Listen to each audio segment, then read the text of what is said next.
Let's open the book on this. Today in Portland, record-breaking e-bike rides, a heated legal battle, and a whole lot of actual heat are leading the way. Hi, I'm Leah. And I'm Garrett.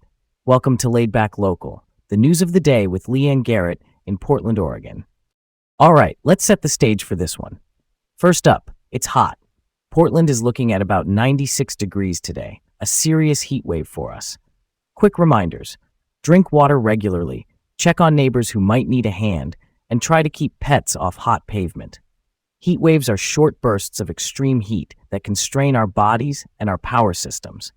This heat ties into a broader pattern we've been seeing.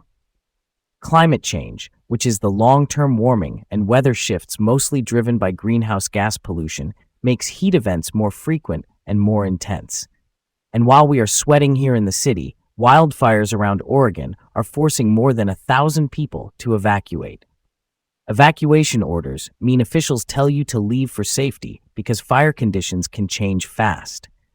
That's so real, and Portlanders do show up for each other when it gets rough. If you can, check on older neighbors, folks with health conditions, and anyone living without steady cooling. Small things matter.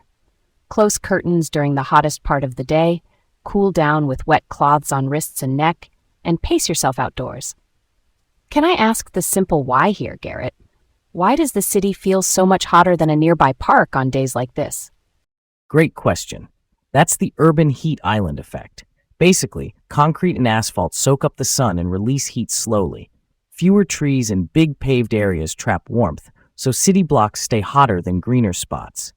That's something we can chip away at over time with shade trees and reflective surfaces. All right, let's roll on. Next up, surprise draft terms for the Moda Center lease just stirred the pot at City Hall.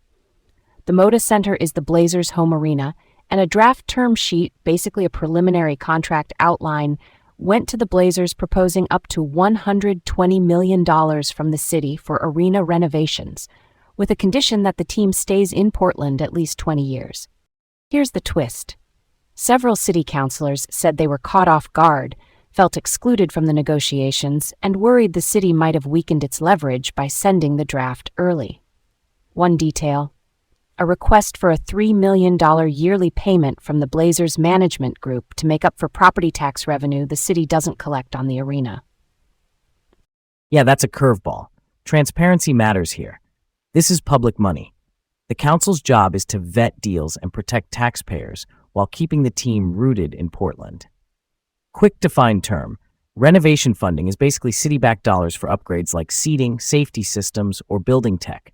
I get wanting a long-term lease and stability, but sending terms before council buy-in, why rush a move that big? Real talk. It sounds like the goal was to lock in momentum and keep the Blazers committed, but the process raised eyebrows. At minimum, councilors want a clear path and public accountability. Think open briefings, timelines, and a clean vote.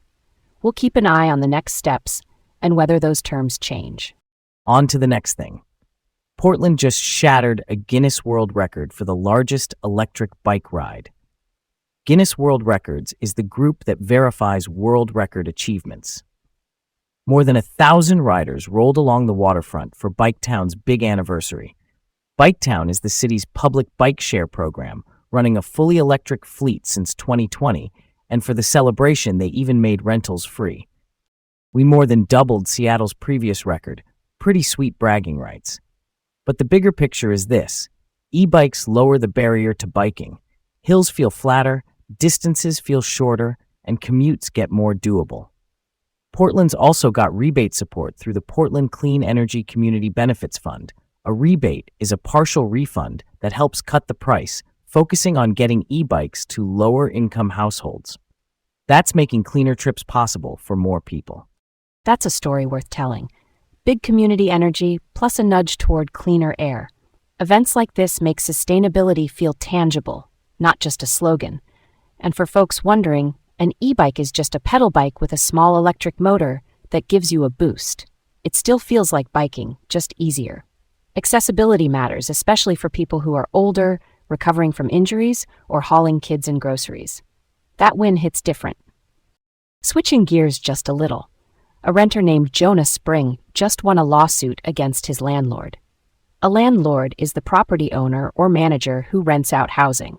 Spring challenged illegal rent increases and maintenance charges that he said were not his responsibility. Lawsuits are formal court cases and can be risky because legal fees, meaning the cost of paying attorneys and court expenses, can stack up fast. Here's the outcome. Spring risked more than $100,000 in potential legal fees, but he won the case and was awarded $32,000. Tenant advocates are seeing this as a meaningful win that could influence how other renters handle similar disputes. It also underlines how confusing repair responsibilities can be. What is a landlord's job versus a tenant's job? Always worth reading your lease closely, which is the contract that sets those rules. I'm down for that courage. Standing up when the stakes are high takes grit. This also highlights why clear documentation matters. Save texts, emails, and receipts. Those become your paper trail if things go sideways. And for the bigger picture, fair housing rules keep the rental market honest. When someone wins a case like this, it can ripple out and help others know their rights. Here we go, next one. Portland City Council is weighing a franchise agreement transfer involving Zenith Energy. Quick definitions. City Council is the local group of elected officials that passes laws and approves key city contracts. A franchise agreement is a contract that lets a company use public property like streets or rights-of-way for pipelines or other utility-style services.